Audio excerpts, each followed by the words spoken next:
कर के लिए ना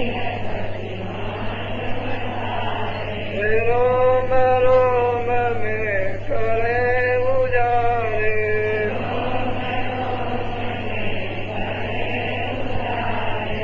रोम रोम में करे उजारे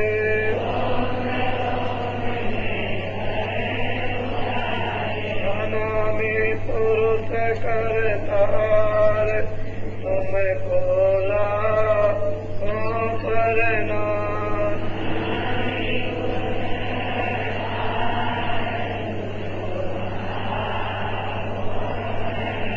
अनामी पुरुष करतार तुमको लाखों प्रणाम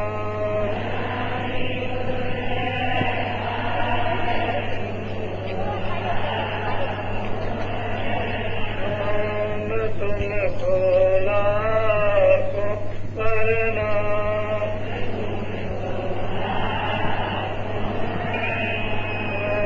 तुमको लाखों प्रणाम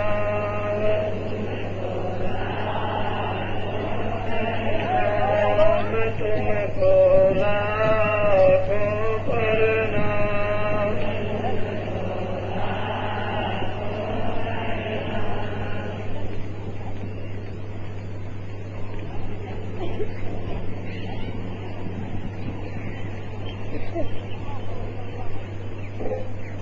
नारियों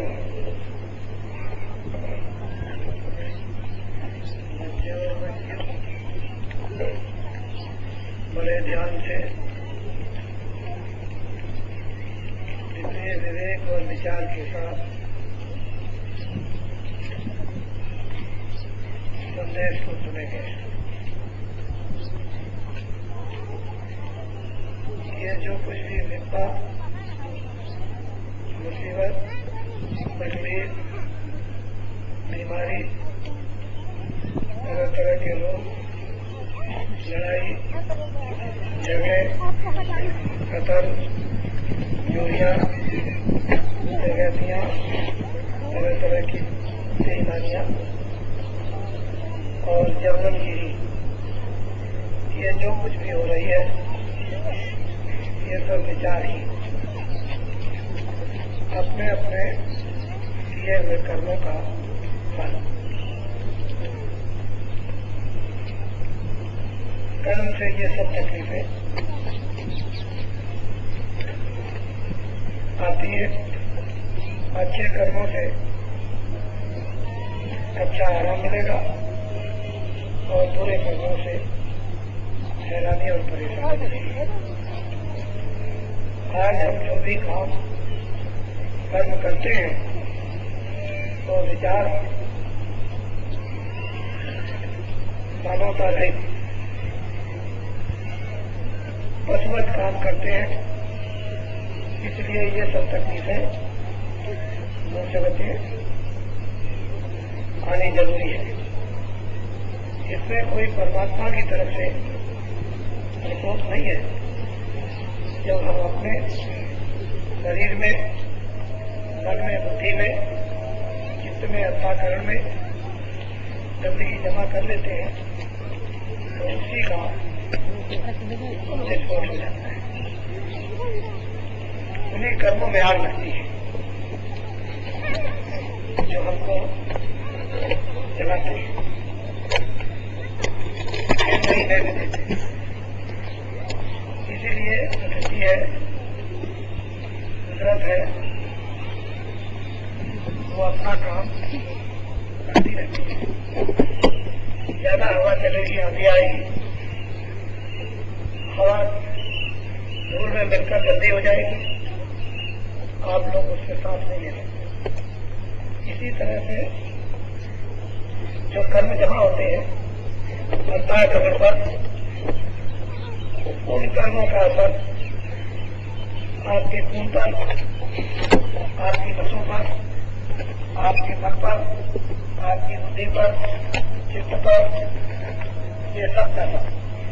और जो जीवात्मा और जड़ता में बैठकर चेतनता का जो थोड़ा बहुत खोज कराती है वो भी कैद खाने में बंद है। वो अपने आप उस जेल खाने से नहीं निकल सकती है। तो उसी आत्मा के विकास से, उस जीवात्मा की चेतनता से, जिसको संतों ने सूरत कहा है, वो मन पर असर होता है, बुद्धि और चित्त पर, और इसी कारण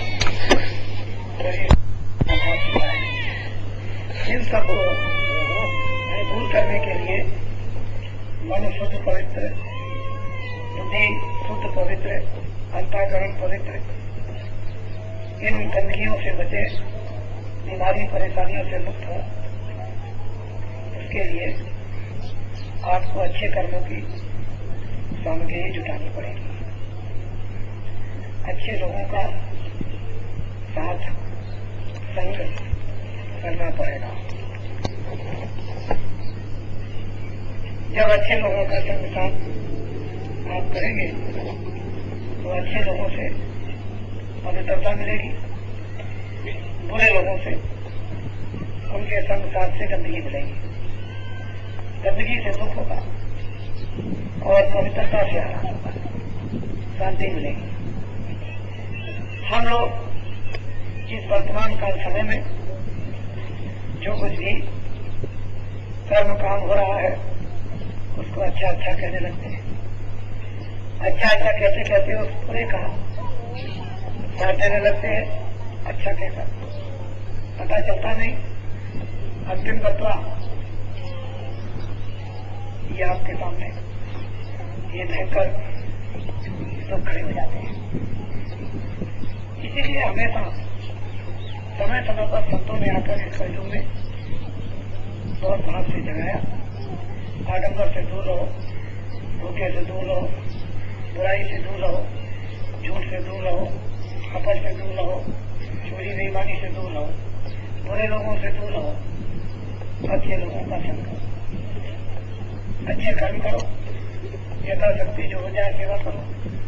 नहीं हो सकता है खेती दुकान दफ्तर और बच्चों की सेवा में लगे रहो। ये संतों ने आकर सबको एक और सिद्ध और सब शांति, मानवता की शांति के लिए शिक्षा दी।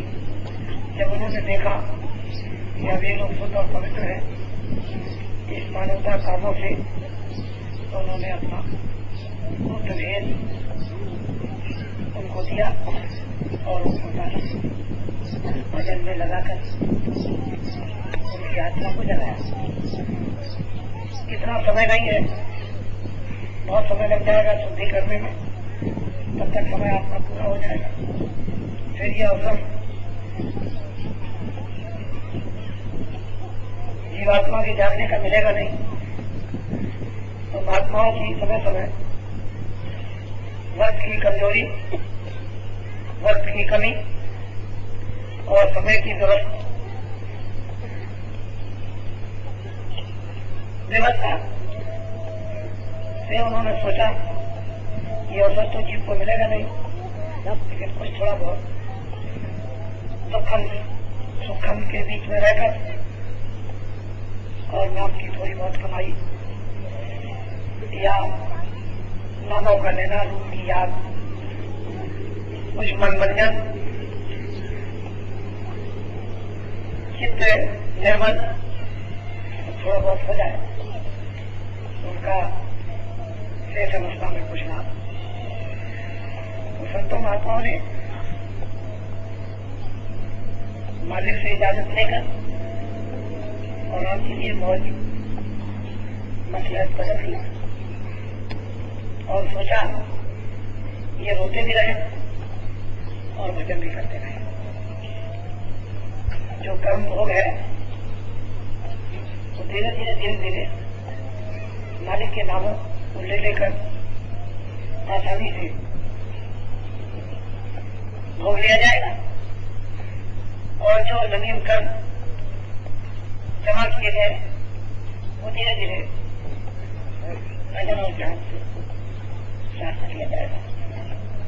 उन्होंने युक्ति भेद अति दया कर, सरल कर, सुलभ कर, अनाधिकार चेष्टा होते हुए भी आपको ये अवसर दिया और ऐसे अवसर का लाभ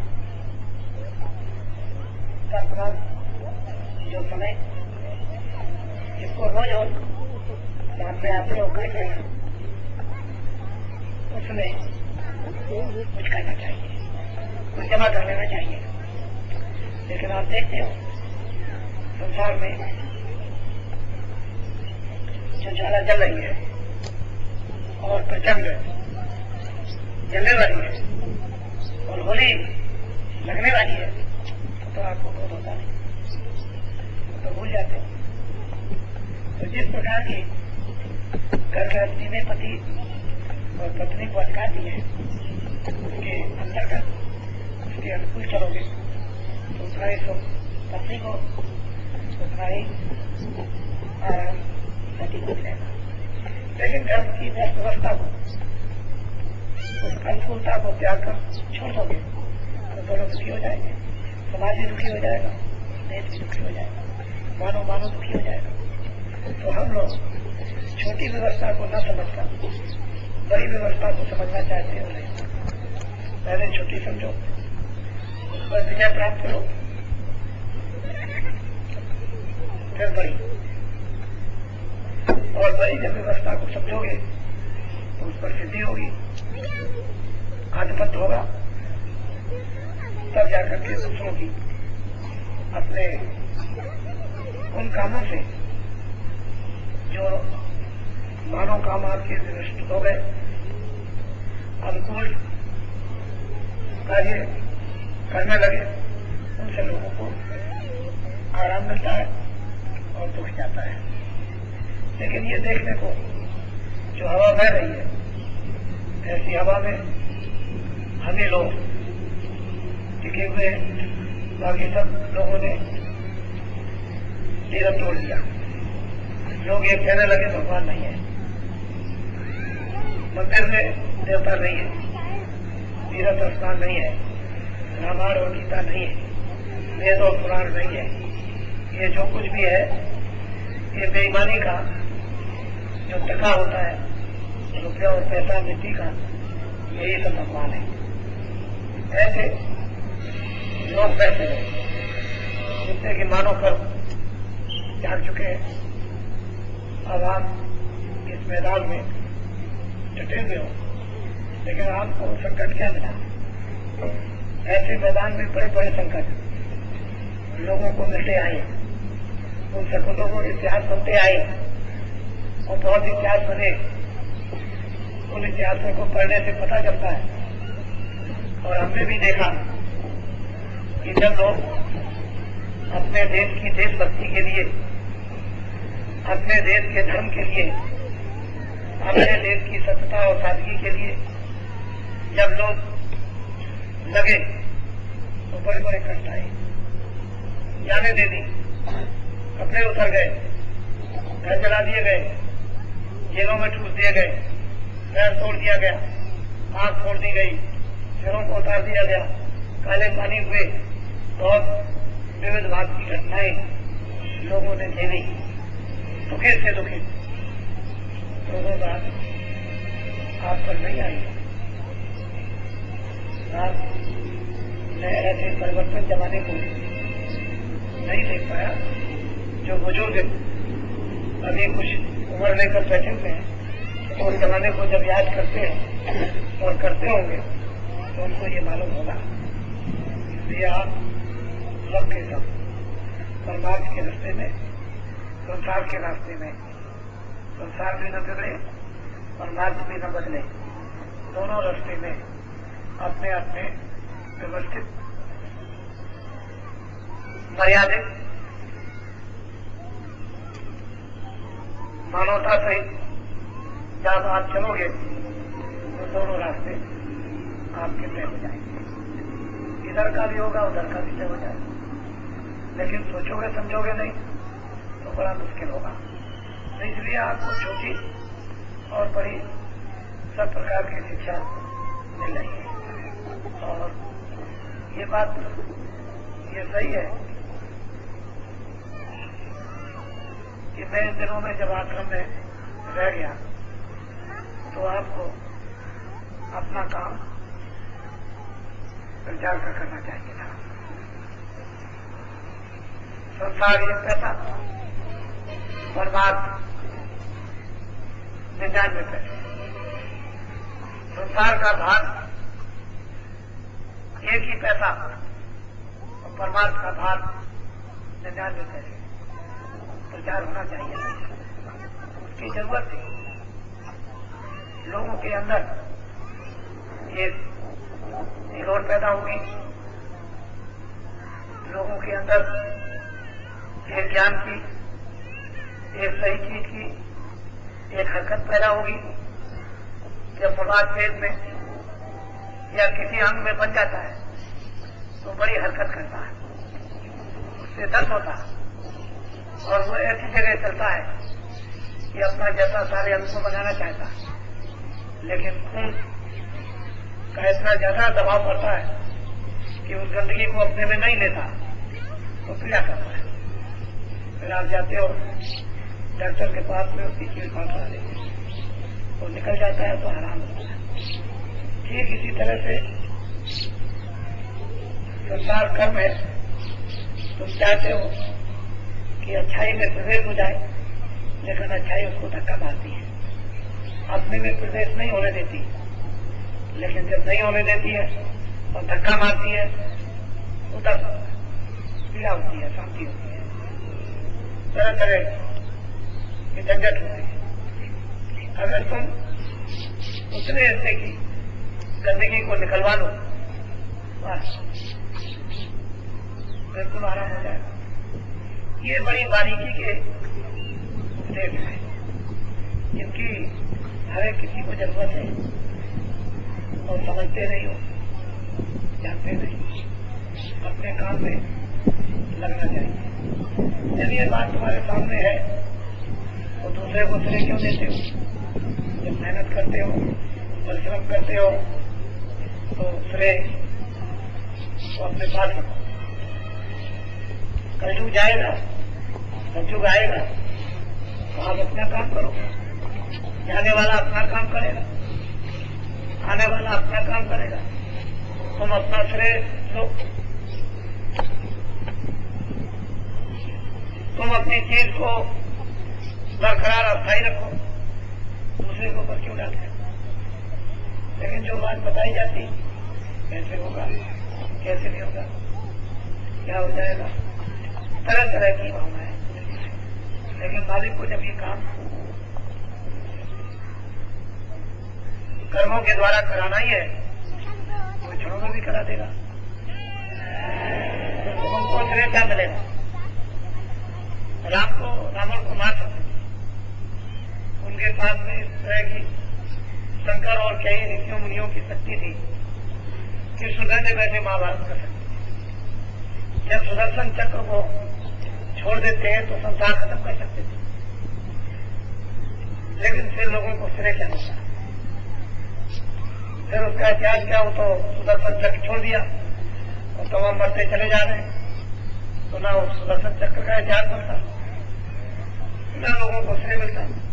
लोगों को श्रेय मिलेगा, सुदर्शन चक्र का इतिहास बनेगा, काम करेगा सुदर्शन चक्र, लेकिन श्रेय तो आप लो उसका।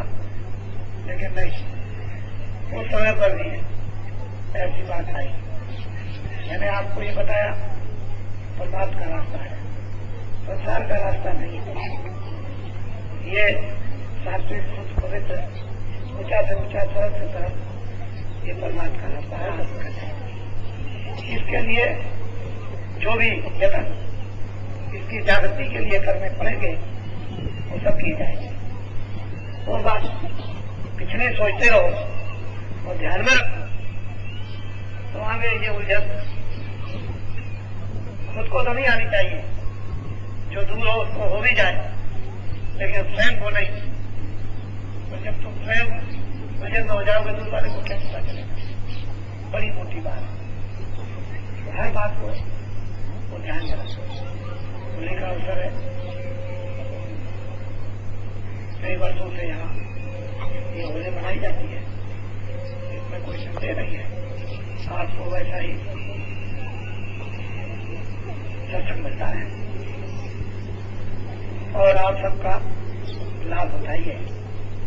ऐसी बात नहीं कि लाभ नहीं होता, इधर का उधर का दोनों तरफ का लाभ होता है, पर उस दोनों लाभ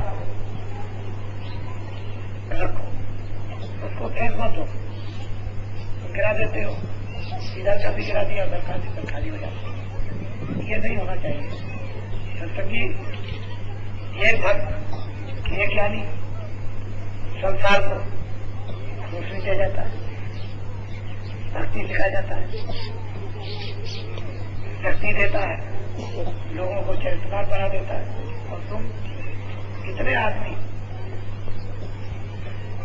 और नहीं कुछ कर पाओगे तो जस्ट कैसे मिलेगा? उसके बाद बर्दाश्त करो, इसकी जरूरत है बर्दाश्त करने की। उत्तर प्रति उत्तर उतना ही आवश्यक है जितना वो हजम कर सके और समझ सके। उसके अतिरिक्त तुम अगर कुछ कहोगे नहीं समझ सकता तो उल्टा हो जाएगा। उसकी बुद्धि में पकड़ने की क्षमता नहीं है, सोचने की नहीं है, तुम उससे ज्यादा उस पर लाद दोगे तो नहीं सोच सकेगा। तो परमात्मा के लोगों को ऐसी पकड़ हमेशा रखनी चाहिए कि दूसरे की बुद्धि का संतुलन न बिगाड़ने पाए और आपके ज्ञान का उस पर असर होता चला जाए। एक हजारों को बदल देता है, हजार लाख को बदल देते हैं, लाखों करोड़ों को बदल देते हैं। ये हमेशा से इतिहास चलता है। मैं अकेला रहता, एक को बदला, एक से कितने बदले। अगर इनको वास्तव में लोगों को मानवता की शिक्षा नहीं मिलती तो अभी तक कुछ का कुछ हो गया होगा। और जो लोग इस शिक्षा से दूर हैं वो कुछ का कुछ मिनटों में कर डालते हैं, खुद भी मर जाते हैं, मार भी देते हैं। ये मनुष्यता नहीं है कि विचार छोड़कर खुद मर जाओ या दूसरों को मार दो। अरे ऐसे विचार लो, खुद भी जीवित रहो, दूसरों को जीवित और उसका मनुष्य जीवन का लाभ है, वो लाभ आत्म कल्याण के लिए। तो इतना ऊंचा रास्ता सरल सीधा इसमें। अब मैं सत्संग की कोई बात शुरू करता हूँ। जो नाम दिया जाता है वो इसलिए दिया जाता है कि आप उसको बराबर याद करो, बराबर काम में लेना, काम लेना, पूजा मुख्य 5 स्थानों की है। बाकी तो कितने करोड़ देवता है, कितने करोड़ दुर्गा है, कितने करोड़ शंभू है, कितने करोड़ क्या है, एक ही साधे सब सदे, सब साधे सब जाए। एक को साधोगे सब हाथ में आ जाएंगे, सबको साधोगे सब निकल जाएंगे, कोई काम नहीं आएगा।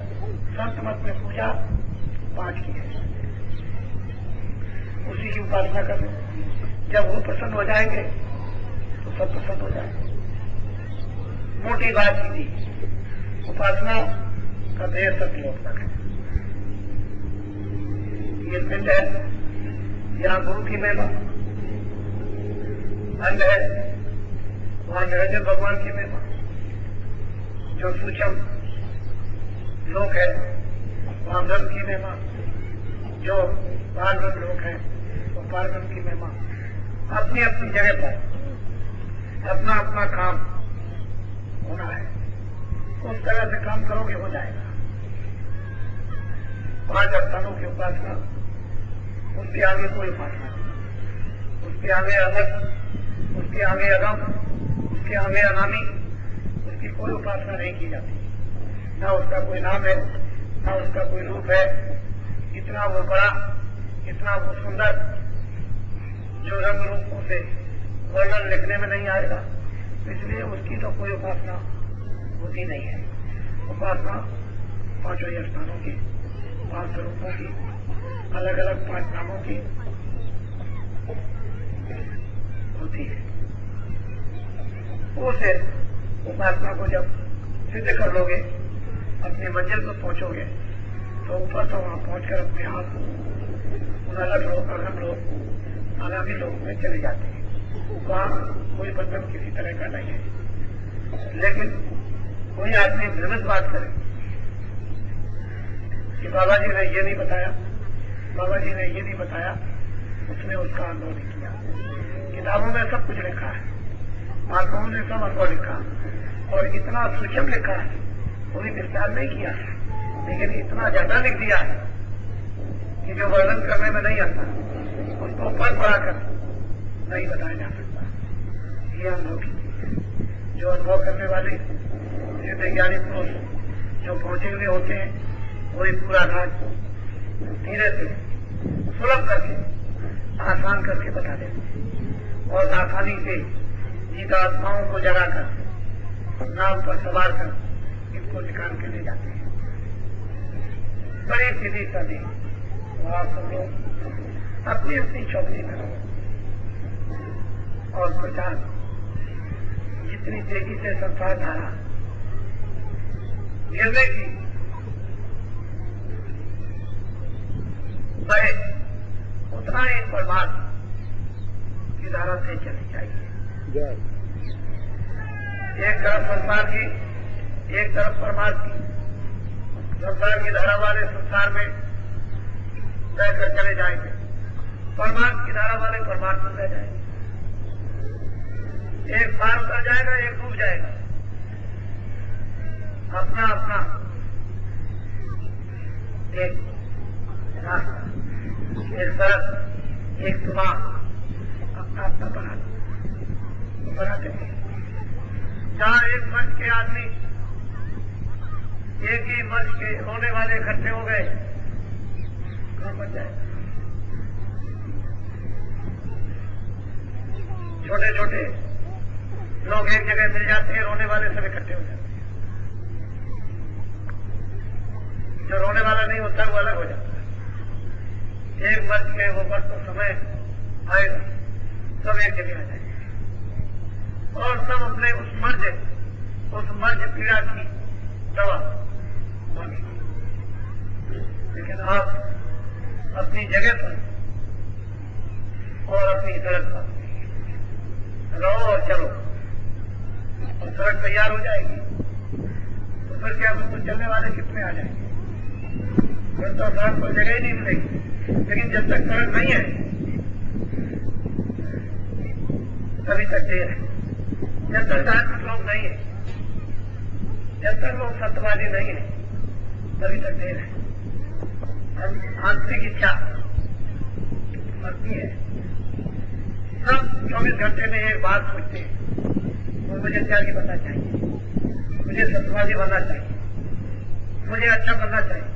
24 घंटे में उसके मस्तक का ये विकार घूमता रहता है और एक बार उसको ये चेतना दे देता है कि तुमको सत्य बोलना चाहिए, तुमको सेवा करनी चाहिए, तुमको प्रेम करना चाहिए। एक बार देता है तो क्या कर रहे हो? ये कुछ नहीं है, भगवान है। लेकिन उसके ऊपर इतना बोझा लगा हुआ है उस गंदगी का कि जरा से विचार आए और बस चले, स्थिर नहीं होते। आप अपने विचारों को स्थिर करो। जो चीज आती है उसे आने दो, सीखने दो, झुकने दो, वही समूह बना लेगी, उठा जाएगी, तुम्हारा भी काम हो जाएगा और दूसरों का भी काम। सत्संग के लिए बाहर निकलूंगा, मैं भौतिक बातें भी आपको सुना दूंगा और भाइयों के आध्यात्मिक भी आपको सुनाऊंगा। पकड़ करो, पकड़ नहीं करोगे तो बेकार तुम्हारा आना जाना हो जाएगा। पकड़ो किसी चीज, क्या कह रहे हैं, क्यों कह रहे हैं, इसका उद्देश्य क्या है। हम यहाँ संगत थे, बहुत लोगों ने कहा कि आप बाहर नहीं गए, आपको जरूरत नहीं है। हमने इतनी चीज लोगों में प्रवेश कर दी है कि वही पहुंच जाएंगे। हमको जिसलिए इस समय बाहर जाना उसकी हमको ख्वाहिश नहीं, हमको उसकी इच्छा नहीं है, हमको उसकी तमन्ना नहीं है। जिनको जिनको तमन्ना है उनको बाहर रखा।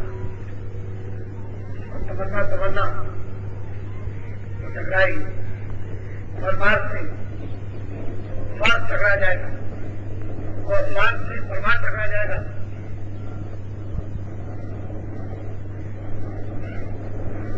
पत्थर और रुई को बीच में रख दो और मारो जोर से तो वो आधार बन जाता है, आग पैदा हो जाएगी, आग निकल जाती है। लेकिन पत्थर ही पत्थर रगड़ते रहोगे चिंगारी दिखाई देगी, आग निकलेगी। नहीं तो रुई रखो, कोई रुई रखने की जरूरत है। तो चमक पैदा हो रही है, स्वार्थ और परमार्थ की टक्कर हो रही है। लेकिन रुई रखोगे आग लग जाएगी, एक चीज सामने आ जाएगी और उसको नहीं रखोगे तो चीज सामने नहीं आएगी और अग्नि का उपयोग नहीं हो सकता। वो तो अपनी चिंगारी देकर के क्षणों में समाप्त हो जाएगी। लेकिन जब रुई होगी सामने आ जाएगी और उसका समूह बन जाता है। स्वार्थ और परमार्थ की टक्कर होती है, परमार्थ ज्ञान कराता है। स्वार्थ और ज्ञान जब दोनों की टक्कर होती है तो ज्ञान खत्म होता है, ज्ञान इसकी जरूरत है। और पहचान तुमको कब होगी? परमार्थ और स्वार्थ टकराए तब पहचान न करती है, नहीं होती है। इसकी भी बड़ी मेहनत फर्क होती है। महात्मा जगत में बड़े खिलाड़ी होते हैं, ऐसे वैसे नहीं होते जो तुम समझते होगे कि नहीं तो वैसे ही होंगे, ऐसा नहीं। वो बहुत गहन अच्छी तरह से अध्ययन करना है विदेश, सब कुछ उसके संकेत अध्ययन में आएंगे। वैसे क्या आ जाएगा? कुछ नहीं आएगा। आप सबकी भलाई की कामना करो, सबकी अच्छाई की कामना करो, सबके लिए शांति की कामना करो, सुख की कामना करो, एक व्यवस्था की कामना करो। जब इस तरह से मानो, जब कामनाएं और कामनाओं का कर्म जब होने लगता है तो फिर आपकी कामना की जाती है कल्याण के लिए, जागरण के लिए, सिद्धि के लिए, ज्ञान के लिए, मुक्ति के लिए, मोक्ष के लिए। अभी एक काम का कुछ बन ही नहीं तो दूसरा काम कैसे? जब पहले ही काम नहीं शुरू हुआ वो काम कैसे हो जाएगा? इसलिए आप इस संदेशों को सचेत होकर के और समाज को हृदय तक और शाम को नामदान तो हो जाएगा, क्योंकि लोग नए आ जाते हैं, इच्छा नहीं कर उनको नामदान तो मिल ही जाएगा। और थोड़ा सत्संग देर करिएगा, अपने अपने स्टेपों को लगा करके रखो और टाइम जब रखोगे ये कार्यक्रम आपका होली का 7, 8, 9 मार्च 1995 तो 15 आगरा बाईपास है। आपको मधुबन में विराजमान हो आए हुए हो, फिर मुनि का भी जो भाग है उसका लाभ लिया जाता है। जो लाभ होता है उस तरीके से ले लिया जाएगा। तो कितने आए और कितने चले गए कोई भूमि का लाभ नहीं होता। तो महात्माओं की भूमि अति पवित्र होती है, वो तपस्या करते हैं, सिद्धि करते हैं, ज्ञान प्राप्त करते हैं। उनके वो शरीर में, रंग में, रेतों में, उनके जमीन के जहाँ पद पड़ते हैं कणों में मालिक हर प्रकार उसका भेद होता है। तो जो उसका लाभ ले सकते हैं वो तरीके से ले लेते हैं, जो नहीं ले सकते हैं कितने चले जाते हैं। उनको क्या पता है? एक समझता है कि गंगा जल पार धो देगा, दूसरा समझता है गंगा जल कुछ नहीं करेगा। एक सोचते हैं कि चलो महात्माओं की, सिद्धों की भूमि कुछ नहीं करेगी, दूसरा सोचता है को पवित्र कर देगी। हमारा कल्याण हो जाएगा। ये सब यत्न थे, उसके लाभ लिए जाते रहते थे। और अब सब जब आपको सूचना मिले कि सत्संग होने जा रहा है और दौड़ करके आना चाहिए। ये नहीं कि धीरे धीरे एक शब्द भी छूट जाएगा तो लाखों करोड़ों धनों की कीमत चली गई। शब्द छोड़ना नहीं, जो निकले उसको पढ़ लो, पकड़ने की इस समय जरूरत है। और हर विवेकशील मानव अपने कानूनी किराए के मंदिर को कफन बनाकर 24 घंटे संसार भूमि की तरह से उसको टांगे रहे और ये सोचता है कि मनुष्य मंदिर ये किराए का है, समय पूरा होते ही ये खाली हो जाएगा और निरस्त किताबें रखकर जला करके राख कर दिया जाएगा। ये ध्यान रखना। आए तो जाएंगे, राजा रंग फकीर आए सब जाएंगे, चाहे राजा हो, चाहे रंग हो, चाहे फकीर हो। एक चढ़े सिंहासन, एक बांधे जान चली, एक सिंहासनों में चढ़ करके चले जाएंगे अपने घर में और एक जंजीरों में बांध करके नरकों में पीछे जाएंगे। बड़ा अच्छा होता है। आए जाएंगे सब, लेकिन भेद इतना ही है कि वो जंजीरों में बनेंगे, नरकों में जाएंगे, एक सिंहासन पर चढ़ करके चले जाएंगे। अमर पद में वो लौट करके फिर कभी यहाँ नहीं जाते, मुक्त हो जाते जाएंगे सब। इसलिए मनुष्य को मनुष्य बुद्धि का कर्म करना चाहिए और उतना ही घमंड करो, शिक्षा ही। दूसरों को तुम्हारे घमंड ज्ञान की शिक्षा का प्रभाव, शिक्षा का आराम, अज्ञान घमंड मत करो, जिससे कि उसका है और उसको तकलीफ और सुझाव। दो घमंड होते हैं, एक सत्य घमंड और एक ज्ञान असत्य घमंड। अज्ञान असत्य घमंड को चूर कर देता है। ज्ञान और सत्य घमंड जो है वो अपनी जगह पर अच्छा है, जो कि पाल वो अपनी जगह पर एक रखते हैं और उसी की जरूरत और आवश्यकता इस समय प्राप्त है। आप सब अवसर में आए हैं, तरह तरह की नए लोग कामना लेकर, तो आपको लाभ होगा ही, लेकिन कुछ मुझे भी काम करने दो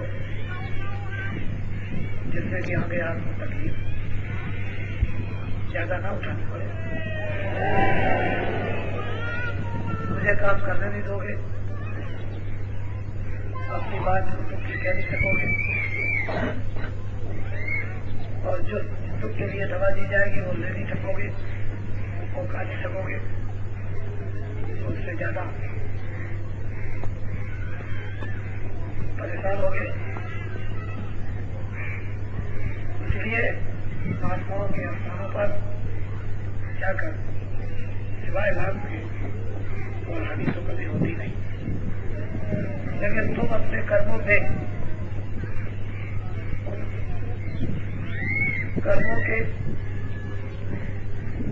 कर्मों से इतने ज्यादा थक गए और इतने ज्यादा दुखी हो गए कि उस दुख में तुम्हारी समझ में कुछ नहीं आता। और ये काल भगवान का विधान बनाया हुआ है, इसके विधान को वकील महापुरुष बैठते नहीं है, लेकिन ऐसी जड़ी तुमको पकड़ा देते हैं कि सिर पर रखो, उसको घोटो और घोट घोट करके पियो और पी करके उसका नशा तुम पर चढ़े नशा चढ़ जाए, उस नशे में कोई आगे बढ़ेगा नहीं। कौन के पियोगे प्रारब्ध कर्मों का जो भोग है वो महसूस नहीं होगा, उसका असर नहीं होगा, और जहां सूली लगनी है वहां सूली का कांटा लग जाता है, सूली के कांटे हो जाते हैं। महात्माओं के अंक भी नुकसान होता है। अब हम लेना नहीं जानते वो बात अलग है, लेकिन महात्मा कुछ न कुछ पकड़ाते ही है।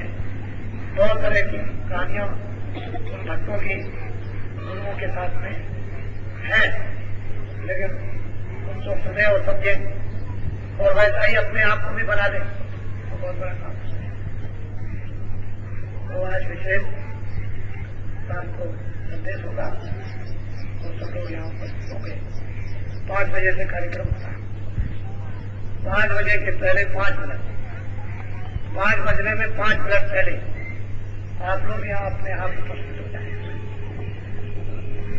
बीच में कोई इधर उधर जाना चाहे, कोई मथुरा देखने के लिए वृंदावन हो जा सकता है, उसके लिए शाम को आ जाए। कोई जाने की इच्छा रखता हो जाएंगे, आ जाए। एक जगह जाओ लौट जाओ, दूसरी जगह कल चले जाओ।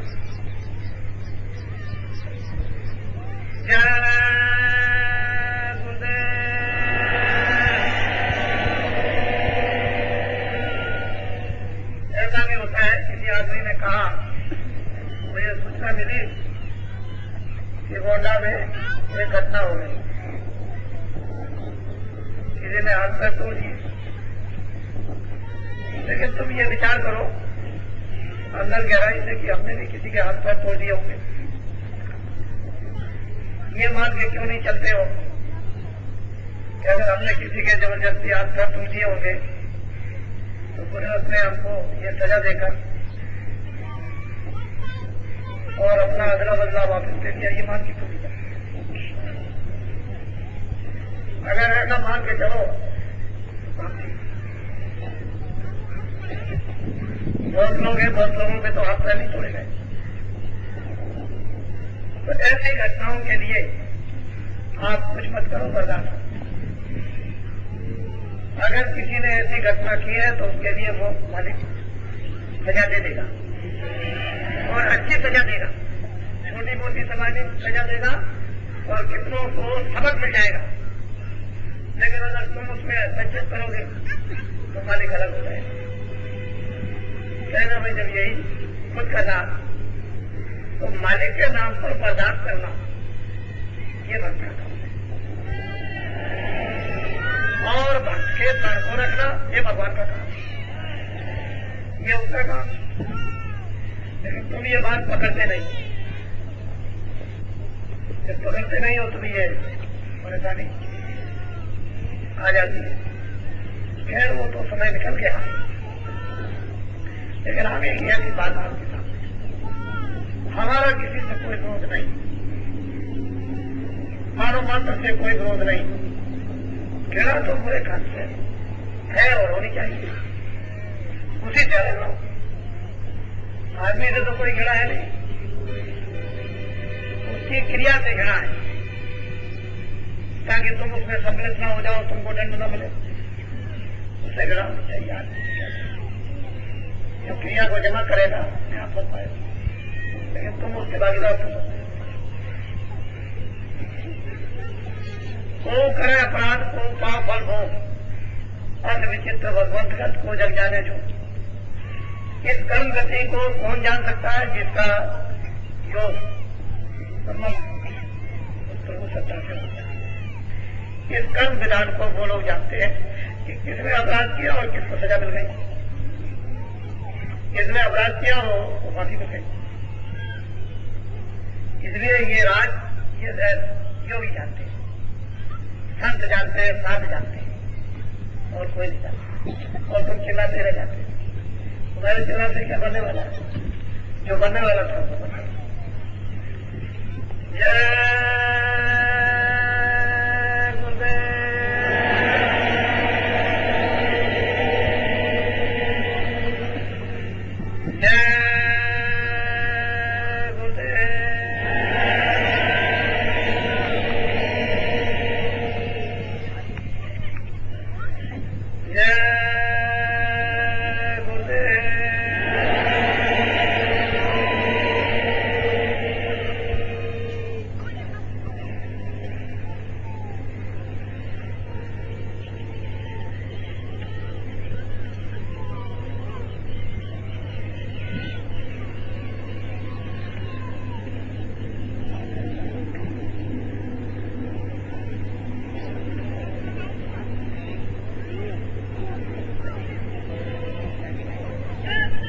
तो भजन करो। भजन करने वाले जो काम करते हैं काम करो, अपने अपने काम से सबके सब जुड़ जाओ।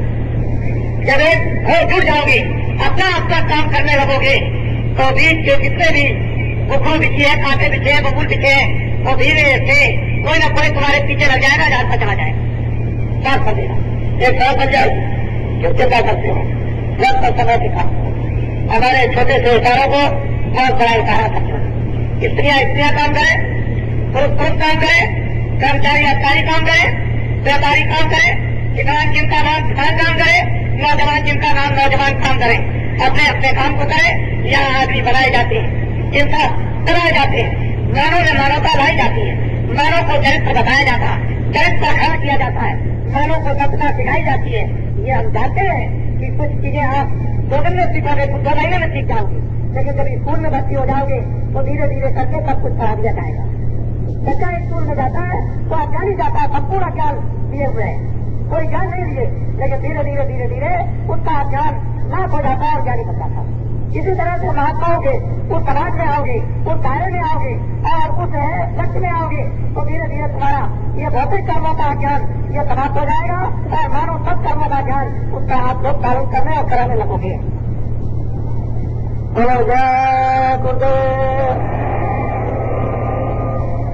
तो एकजुट होकर के सब लोग गाँव गाँव में संदेशा पहुंचाओगे? तो जरा हाथों उठाओ, ये संकल्प लेके जाना जो हमने कहा था महाराष्ट्र में, गुजरात में, कि तुम 3 महीने के लिए निकल जाओ। अभी तुमने 3 महीना समय नहीं दिया, 3 महीने के लिए तुम निकल जाओ, ये बताया था। घर बार छोड़ दो। अब देवियों को भी बराबर ये गांव गांव में संदेशा पहुंचा देना। जितनी क्षमता देवियों की वो देवियां बात करें, जितना क्षमता हमारे नौजवानों को नौजवान बात करें, जितना किसानों में क्षमता वो किसानों की बात अपनी क्षमता के मुताबिक और अपने दायरे के मुताबिक सब लोग अपना अपना योगदान जुट करके दें। इधर उधर करने की जरूरत कुछ भी नहीं। अगर तुम इसको भूल गए तो समझ लेना, मुझे दोस्त मत देना। फिर कहो कि बाबा जी ये क्या हो गया, तो मैं सुनने वाला नहीं। मैं बड़ा स्पष्टवादी हूँ, मैं इतनी मेहनत तुम्हारे लिए बीच में करता हूँ और इतने धक्के खाता हूँ, भैया मुझे कुछ भी कोई किसी तरह का स्वार्थ नहीं, सीधी सादी। तो गुरु महाराज का आज मैं बीच में बैठ गया, अभी 2:30 बजे फिर ये कार्यक्रम होगा। मैं सिर्फ दर्शन करने आया था और बीच में मुझे जब कुछ आदेश मिला तो 2 शब्दों को भी सुना दिया आपको, इनको भी आप ध्यान से याद रखा। और 2:30 बजे के लिए आप तैयार हो। 5 मिनट पहले सब लोग पहले से चल और यहाँ बैठ जा रहा था और 2:30 बजे का ये कार्यक्रम फिर आप सुन लीजिए। और जो भंडारा कोई खाना नहीं बनाएगा, सबके लिए पूरा भंडारा तैयार हो रहा और सब लोगों को प्रसाद लेना है। कोई भी अपने घर में भी कुछ बनाएगा, अपने जहाँ जहाँ स्थान पर रहते हो, कोई बच्चों के लिए नहीं, सबके लिए तैयार और समय से सबको प्रसाद मिलेगा। और गणेश प्रसाद इंदौर वाले की तरफ से ये पूरा का पूरा आज का सारा भंडारा उनकी तरफ से है, उनकी तरफ से ये भंडारा आज का पूरा का पूरा जितने भी लोग यहाँ उपस्थित है या जो भी लोग आ जाएंगे अभी शाम तक, वो सब उन्हीं की तरफ से पूरा का पूरा है। जब इतना बड़ा हृदय में उद्धार कि लोग जो है, ये मामूली सेवा छोटी सेवा नहीं है, ये बहुत बड़ी सेवा है। किसी के हृदय में किस तरह का उद्धार पैदा हो जाए, ऐसे लोग बहुत कम देश में मिलते हैं, बहुत ही कम। इसलिए आप कोई खाना नहीं बनाएंगे और आज बताइए में सब लोग प्रसाद लेंगे और प्रसाद पूरा पेट भर के मिलेगा, अधूरा नहीं। ऐसा मत समझना कि हमको अधूरा प्रसाद मिलेगा, वो प्रसाद को आप ये ले जाओ और यहाँ पर माला से मत करो। जब उतारो तो संभाल के रखो, उसमें बहुत कुछ छुपा हुआ घर ले जाना और घर में संभाल के रखना, लेकिन माला दिन भर आप पहराने और ये समाधि का जो आपको प्रसाद मिले, जो भी थोड़ा मिले उसको संभाल के रखना। वो दान पर काम आएगा, क्योंकि हम आपको दान पर मिलेंगे नहीं बराबर। तो जब जरूरत पड़ेगी तो प्रसाद आपके काम आ जाएगा, तो उसको लेना और संभाल के रखना उसको, वो तो जरूर लेना वहां जाकर के और 12 दिन बाद पहले रहो यहाँ पर रहो। ये और ये जो दिन का प्रसाद है, इसको भरने के लिए वो पूरा करेगा, अधूरा नहीं मिलेगा, पूरा अच्छी तरह से बैठ करके खूब आनंद से प्रसाद लो। और ये तो मालिक की दया, ये असर खा मिलता। ये कितना किसी के जो भाग भरे किस्मत, खुद किस्मत जब कभी जमा हो जाते हैं तो ये नसीब होते हैं। ये आपका पुण्य का फल होता है जो ऐसा आपको वक्त मिल जाए और इसमें महापुरुषों के संकल्प का प्रसाद प्राप्त। ये छोटी चीज नहीं है। तो इसलिए मैं 4 बजे के कार्यक्रम में एक विधि विधान के साथ आपको एक चीज बता दूंगा, उसको आप सुनकर के समझ करके आप जाएंगे। और फिर जिनको जाना होगा वो रात को मैं दिन में कह दूंगा, अभी तो दिन के 2:30 बजे के कार्यक्रम में आपको बता दूंगा, फिर वैसा ही आप कार्यक्रम करना। बोलो जय गुरुदेव।